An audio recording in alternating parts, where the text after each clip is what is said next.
नमस्कार सुप्रभात जय जगन्नाथ। आज कवि रमाकांत रथंक सप्तम ऋतु कविता संकलनर एक बहुचर्चित कविता उज्जवल भविष्यत कविताटी आपण मानक पाई। समय कृपण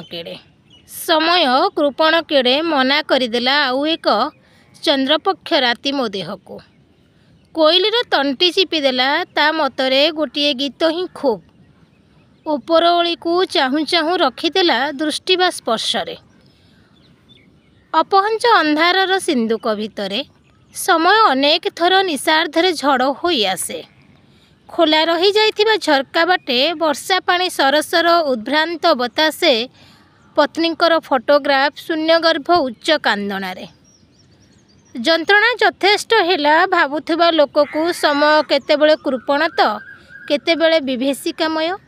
तमे चली जीवा परे नई मुहाणरे मु रहिली ठिया होई मेघ घोटी आसे आकाश रे बहु वर्ष तले छाड़ीथिबा घर को मु पहरी पहरी फेरिबाकु असमर्थ। सबुकिछि दिसे एका परी उड़ी जाउथिबा चढ़ी जाती मिसी गोटिए दुखरे से दुख गोटिए लंबा सरु छाई परी मनीष मानंकु जोड़े तांको अपेक्षारे जळुथिबा निया संगे चतुर्दिगे तारा लहड़ी भांगिबा शब्द एवं संस्कृत रे प्रेतकृत्य मंत्रंकर अमंगल स्वर। मु कण पिंधिबी मोर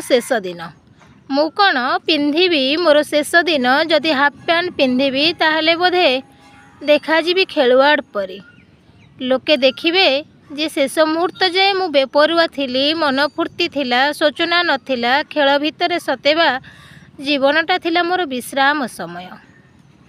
किंतु जदि धोती पिंधे ताहले हुए तो लोके भाविबे जे शेष निश्वास जाए मु खुशी मिजाज रे थिली मृत्यु थिला एक रविवार।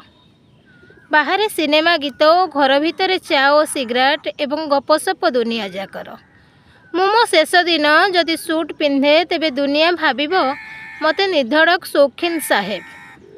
अन्य केते काम परी मृत्यु एक काम सेथिपाई पछगुंचा नाही किंबा अजथा व्यस्तता नाही बा अपरिपक्व विमर्शता नाही।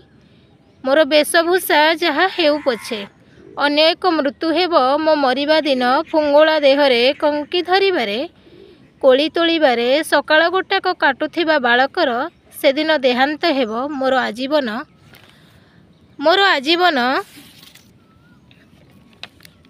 से न मरी रही थिला चुपचाप से अधराति रे लुचि चली जाउथुबा खरा को घास को निज निर्दोषता को ओ पत्र गहल रे लुचिथिबा पक्षींकर काकली पाखको से मरिबो सेही परी फुंगुला देहरे फेरिबार बाटबन समयांतरर मशाणी ठु मेघ जाए लंबिथिबा